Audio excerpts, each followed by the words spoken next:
Forget everything you think you know about China's military modernization program, what the Pentagon has been quietly briefing behind closed doors, what the National Security Council has been sitting on for the better part of a decade, and what the mainstream defense establishment refuses to discuss in any meaningful public forum is about to become very clear to you right now.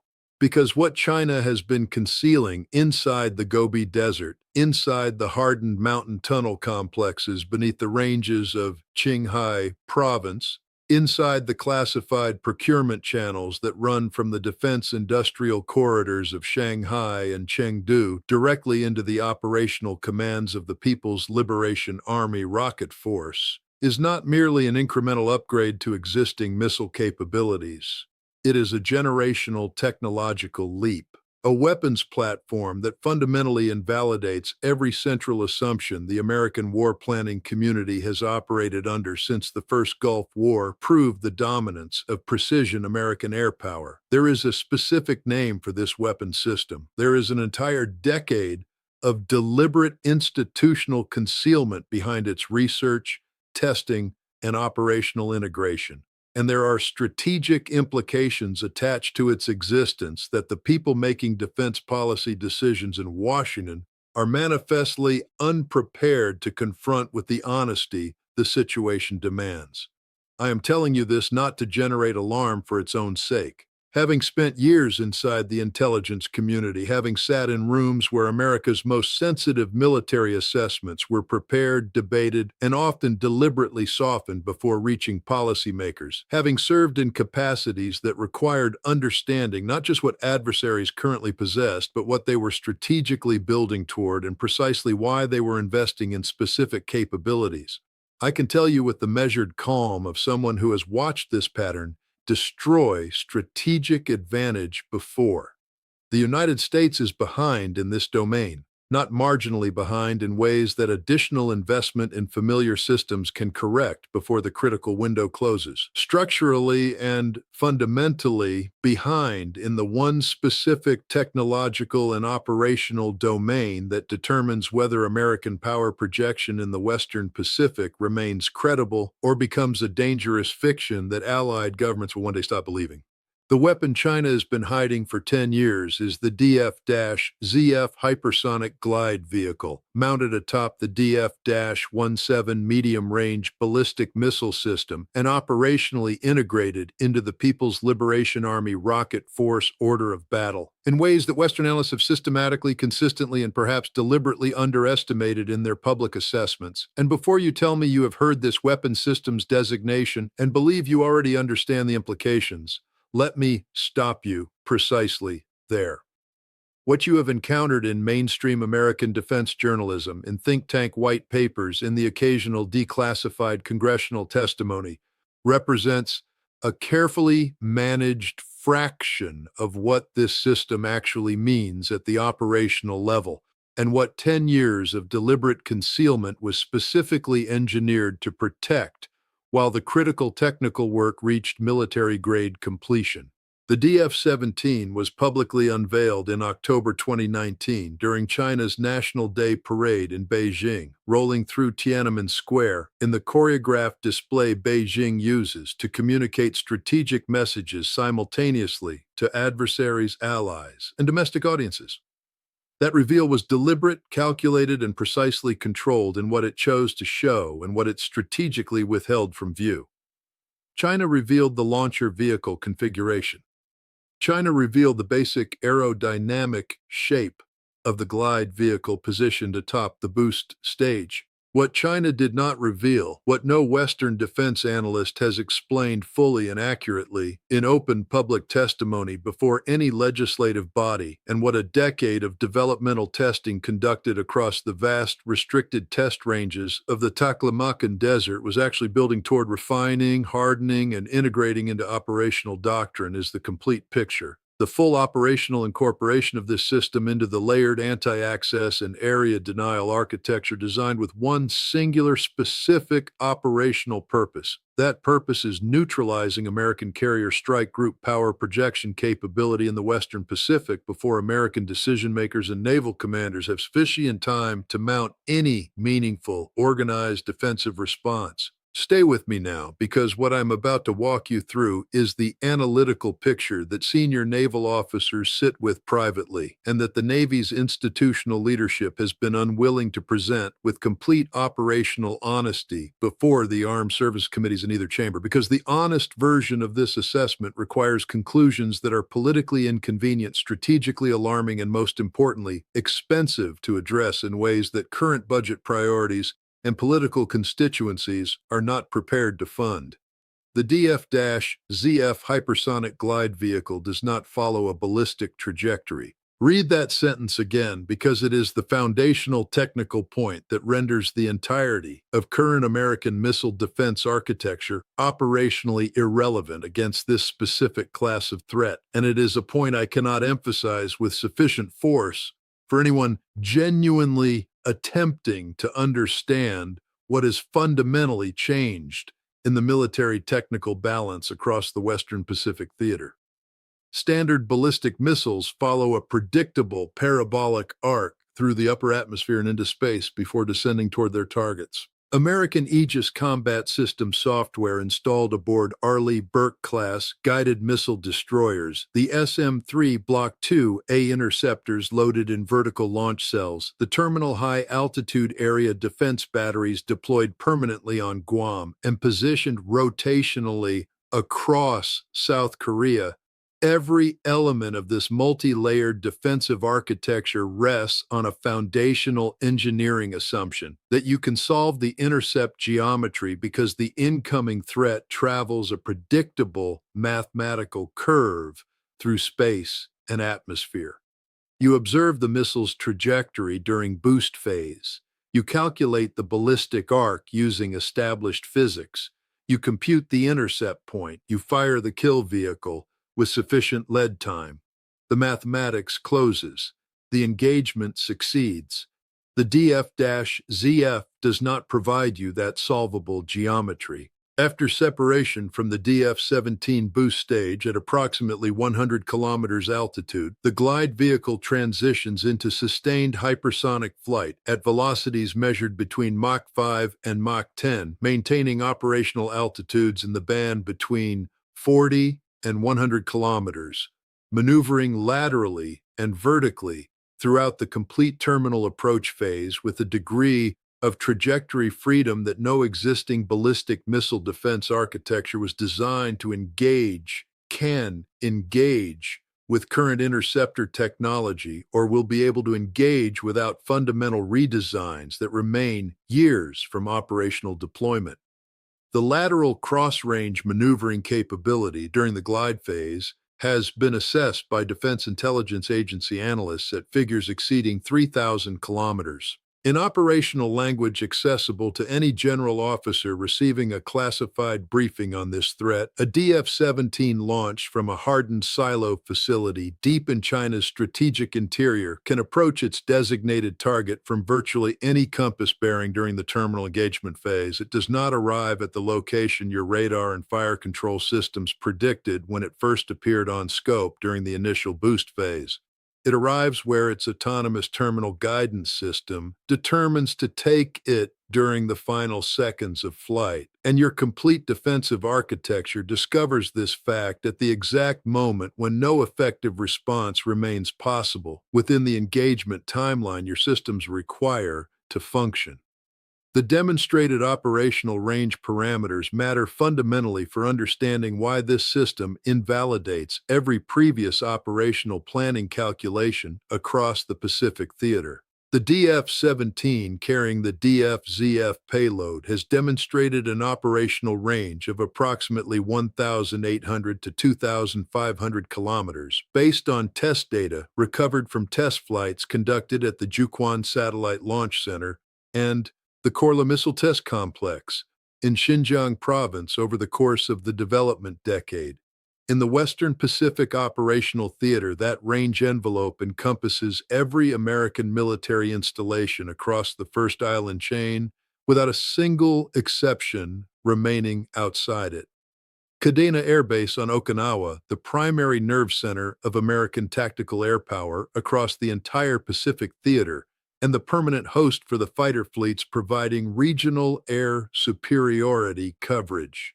The naval facilities at Yokosuka supporting the USS Ronald Reagan and its strike group on forward deployment as the physical and visible embodiment of American security guarantees to Japan. The carrier strike groups operating in the South China Sea, which American naval planners traditionally assessed as a relative operational sanctuary given their standoff distance from the Chinese mainland and the limited reach of previous Chinese anti-ship missile systems. That sanctuary assessment is now mathematically wrong. Every serious military planner on both sides of the Pacific understands this. The question is whether those doing the planning in Washington will say so publicly. What I have not yet explained fully is precisely where the 10-year concealment strategy entered the picture, because the public record begins in January 2014 with the first confirmed DF-ZF test flight conducted over Chinese restricted airspace. There were 14 separate test flights documented between January 2014 and November 2016, most reported in American defense publications with a studied professional casualness that I found genuinely and deeply alarming each time I encountered those assessments.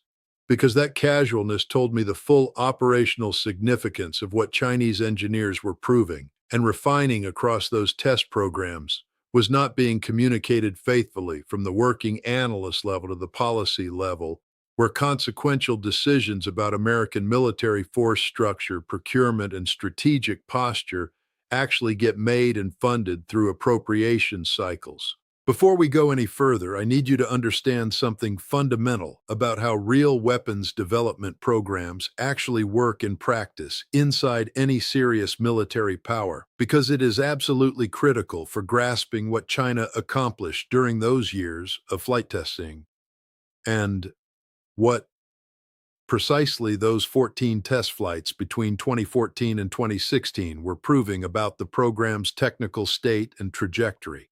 The first generation DF-ZF prototype that flew in January 2014 was a proof of concept demonstrating that basic hypersonic glide at the required speed and altitude regime was achievable within the aerodynamic and thermal management parameters Chinese engineers had calculated. It demonstrated the foundational physics worked as predicted. It was not an operationally deployable weapon ready for combat employment against defended targets.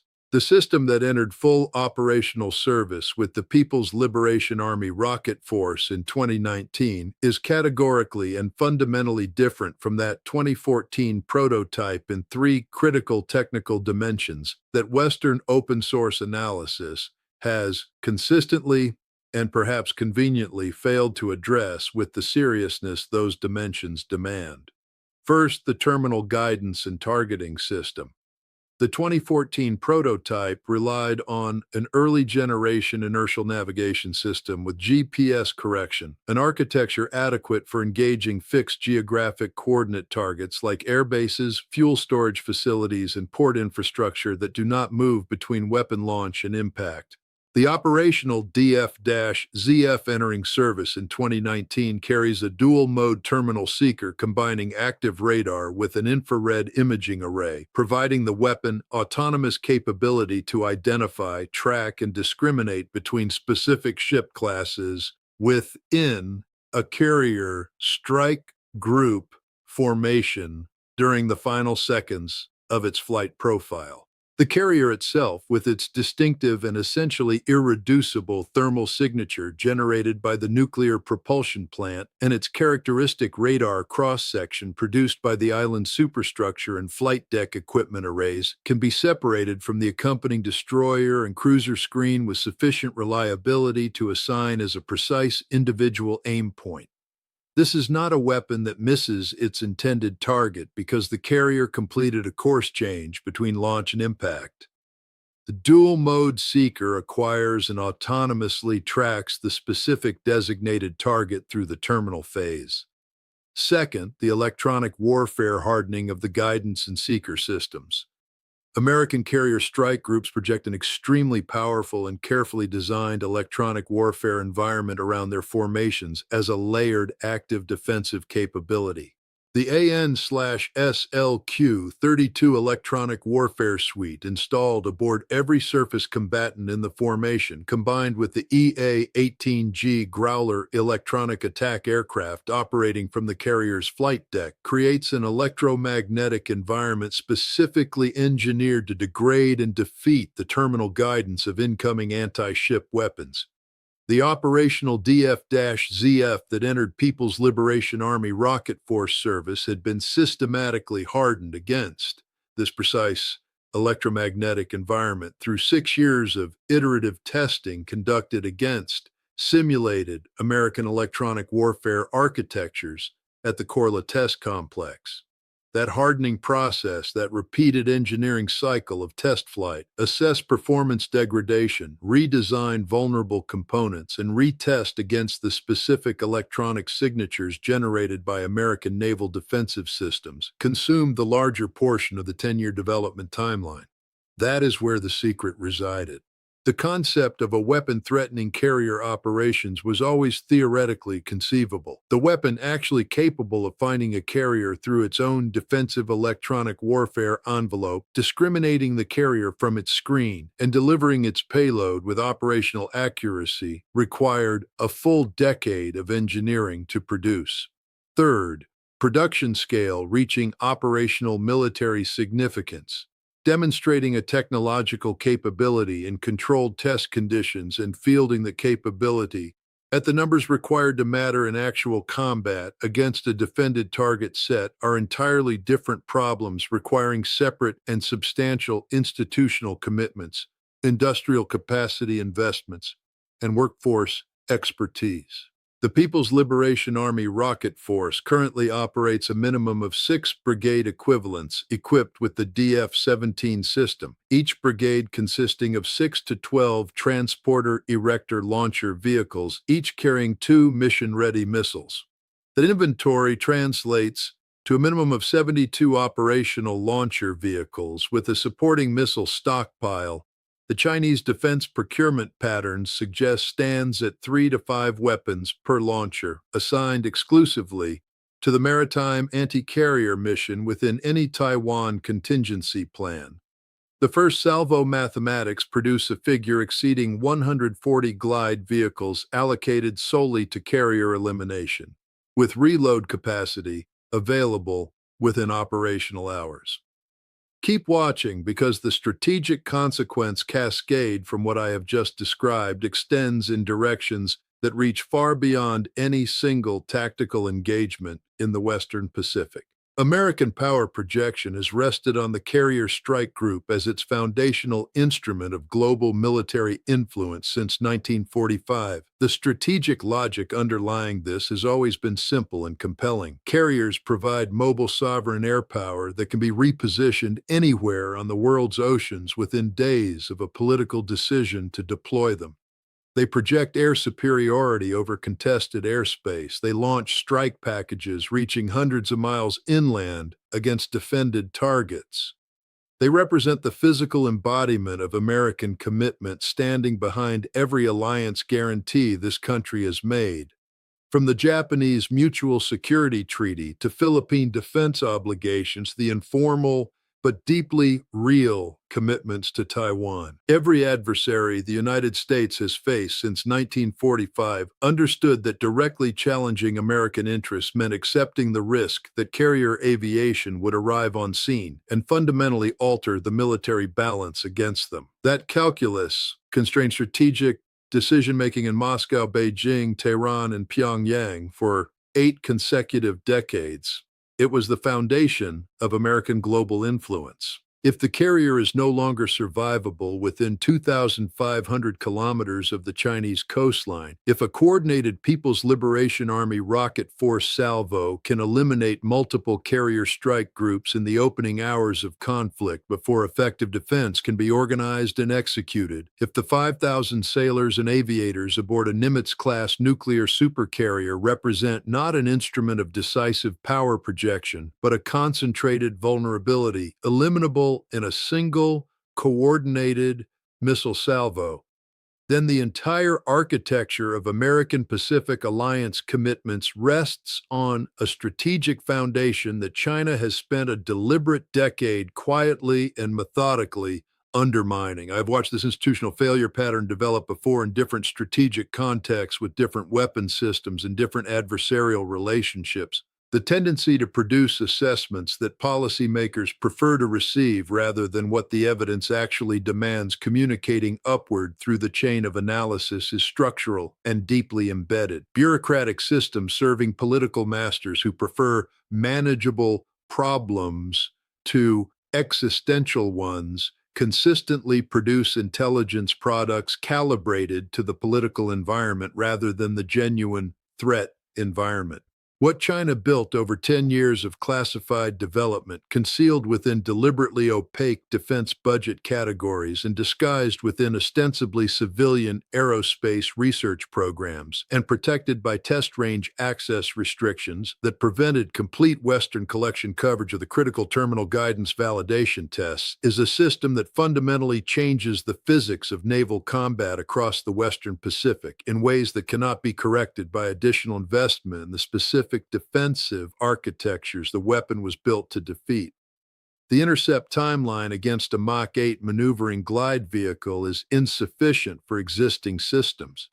The discrimination problem between operational glide vehicles and accompanying decoy packages has not been solved at the operational scale that combat scenarios actually demand. What happens in the coming months as this reality becomes impossible for defense establishment spokespersons to continue downplaying in public will determine whether the United States makes the structural strategic adjustments necessary to restore credible deterrence in the Pacific theater, or continues funding familiar platforms and concepts that the DFZF was specifically and deliberately engineered to defeat. The clock is running. The strategic window for deliberate adaptation through considered planning, rather than desperate crisis response, is measurably narrowing with every passing appropriations cycle. And unlike the classified assessments accumulating in secure intelligence community vaults, that window does not remain open indefinitely, while Washington's institutional debates proceed at their traditional, unhurried pace. The American people deserve to understand what China constructed in the Gobi Desert across an entire decade of concealed development. The Pacific allies whose security calculations depend on American guarantees deserve to understand it. The legislators who appropriate the budgets deserve to understand it. That understanding is the necessary and unavoidable beginning. What Washington ultimately chooses to do with it is the question that will define the strategic landscape for the next generation of Americans living with those consequences. The procurement data emerging from Chinese defense budget analysis over the past 4 years supports this concern with a specificity that should alarm anyone paying genuine attention to what the numbers communicate. China's People's Liberation Army rocket force elevated to independent service branch status in December 2015, specifically to accelerate the development and deployment of precisely these kinds of advanced missile capabilities, has received budget allocations growing at an average of 12.4% annually across 8 consecutive budget cycles. The missile production facilities in Baotou, Inner Mongolia, where DF-17 airframes are manufactured and assembled, have undergone 3 successive physical expansions between 2018 and 2023, each expansion increasing production floor space by margins that defense production analysts estimate translates operationally to 50 to 75 complete launch systems produced annually at current capacity utilization rates. The Chinese military has wargamed a Taiwan contingency scenario approximately 400 separate times over the past decade at the Academy of Military Science in Beijing, using increasingly sophisticated modeling that incorporates American order of battle data, carrier strike group operational patterns, and the specific defensive system architectures deployed aboard American and Japanese surface combatants. What those repeated simulations consistently produced as their central analytical conclusion drove the entire subsequent Chinese procurement cycle for the DF-17 and DF-ZF systems. The conclusion reached repeatedly across those simulations was specific and operationally actionable. To prevent meaningful American military intervention in a Taiwan operation within the decisive 72-hour window before international pressure would force a ceasefire, China needed to be able to simultaneously hold every American base in the first island chain at risk, place every carrier strike group within the theater under credible anti-ship missile threat, and degrade American command and control architecture sufficiently to disrupt coordinated multi-domain responses, all before American reinforcements from Hawaii and the continental United States could arrive and shift the balance. The DF-ZF, in its carrier-killing operational role, addresses the maritime threat component of that strategic requirement. What addresses the base suppression component is the DF-26 intermediate-range ballistic missile, which NATO reporting has designated with the colloquial label Guam Killer for reasons that are operationally self-explanatory to anyone familiar with the geography involved.